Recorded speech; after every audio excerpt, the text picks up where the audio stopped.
তোমরা জানো প্রতিবন্ধের সময় অনলাইনে পড়ানো হয়, জানো কি না?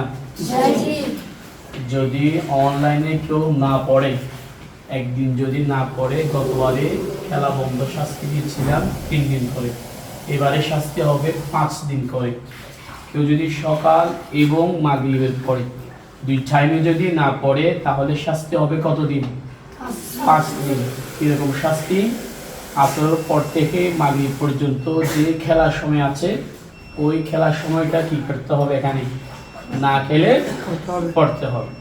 সো তোমাদেরকে অবশ্যই সকাল 9টা এবং মাগরিবের পর থেকে ইশার পর্যন্ত পড়তে হবে ইনশাআল্লাহ। 2, অবশ্যই 5 ওয়াক্ত নামাজ ঘরে কিংবা মসজিদে পড়তে হবে।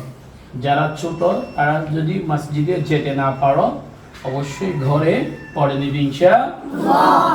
3, মা বাবা ভাই বোন আত্মীয় স্বজনের কথা অবশ্যই মানতে হবে যদি শরীয়ত সম্মত হয় ইনশাআল্লাহ।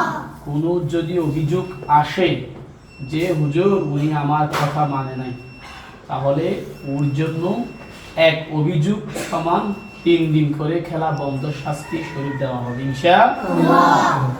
ছোট বড় সবাইকে আগে সালাম দিতে হবে ইনশাআল্লাহ।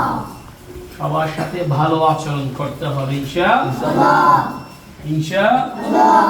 এমন কোন যাতে বন্ধের এই টাইম অভিযোগ না আসে যেটার কারণে মাদ্রাসার সুনাম ক্ষুণ্ণ হয়, সেটা প্রত্যেকে চেষ্টা করবে ইনশাআল্লাহ।